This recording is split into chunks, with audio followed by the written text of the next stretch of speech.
What's up guys, welcome to another video. In today's video I'm going to be talking about the cancellation feature on Poshmark versus Mercari. So let's jump into it. So on Poshmark, as a buyer, you actually have 3 hours where you can go in and cancel order if you're having buyer's remorse, but that's only if the buyer purchases that item outright, as opposed to going through the offer option. So like once we go back and forth and you send me an offer, I send you a counter offer and you accept the counter offer, that's it. You do not have the option to cancel your order.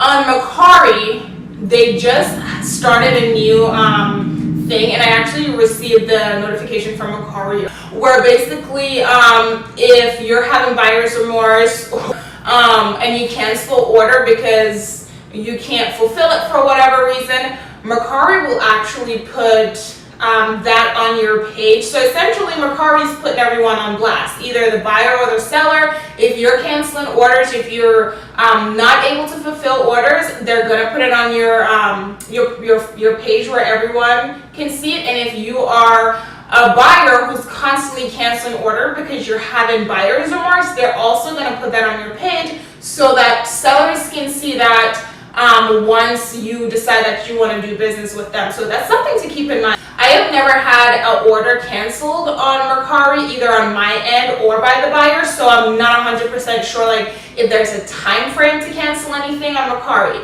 However, on Poshmark, I've had a couple different scenarios that's happened. I've had people buy outright and then just cancel it within like 60 seconds, which, I mean, there's nothing I can do. They have the right to do that up to 3 hours.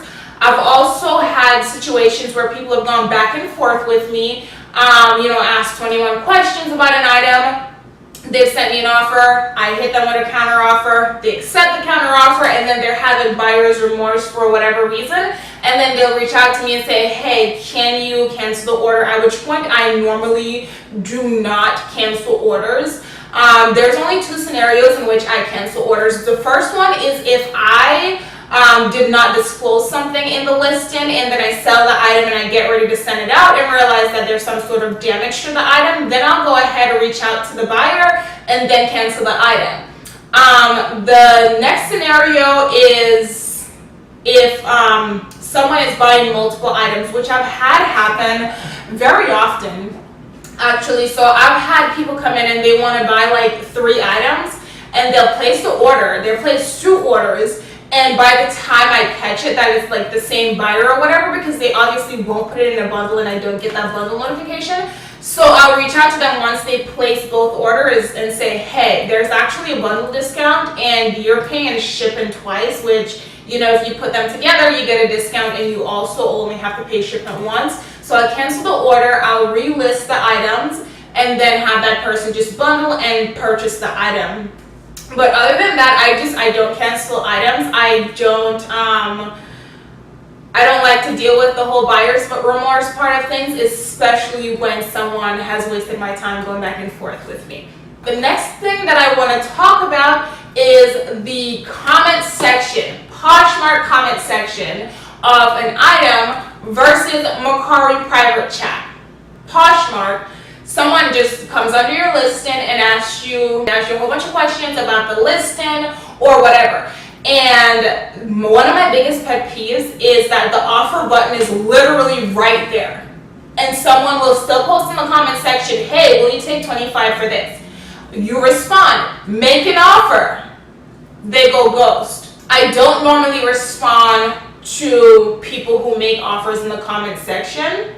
If someone asks me if I'll take something, I literally say to them sometimes, just make an offer, make your best offer, and I will counter offer or I will respond to your offer. It's really easy for someone to ask if I'm going to take X amount for an item and then they just find the item somewhere else, and here in my comment section on Poshmark, someone else comes and find it, and instead of purchasing that item at full price, they're like, oh look, she'll actually take $10 as opposed to $20 that she listed it for. So in the Poshmark comment sections of items and stuff like that, I do not talk prices. Mercari, on the other hand, they actually have a private chat. And And in the private chat, people can ask you anything about the clothing item. They can ask you really anything. And they will make the offer. The offer will come through the chat so nobody else sees what's going on, and you can decide whether or not you want to accept, counter offer, or decline. That's pretty much it. I prefer the Mercari chat part as opposed to the public postings in Poshmark. And another thing, you can't delete comments on Poshmark, which can work in your favor or work against you depending on, you know, what the situation is. But I would prefer to have a private conversation with a buyer, because I feel like it's more intimate, it's more of a one-on-one thing, as opposed to Poshmark, where it's just like an open conversation for anyone to come in and see. And as far as the cancellation policy, I would prefer the Poshmark cancellation policy, because I think that does protect both the seller and it protects the buyer. That's kind of my 2 cents on those two things, the Poshmark versus Mercari, comment section versus chat, and the cancellation policy for both of those. Hope you guys enjoyed this video. Please leave a comment below. Which one do you prefer? Do you prefer Poshmark versus Mercari on both of these things that I talked about today? Thank you guys for stopping by, and have a good one.